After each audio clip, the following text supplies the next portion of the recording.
whenever you assess patient or whenever you are talking with the patient, there is a question called as stop bang. So we call it as a stop bang score. S stands for snoring, T stands for tiredness, O stands for observed apnea, patient's family or patient usually himself. P stands for BP, which is more, which is increasing.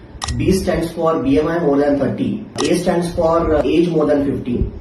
N stands for neck circumference more than 40 centimeter. And G stands for gender, that is male or female. If the scoring, if it is between 0 to 3, this is low risk, and if it is more than 4, then it is a high risk for sleep apnea.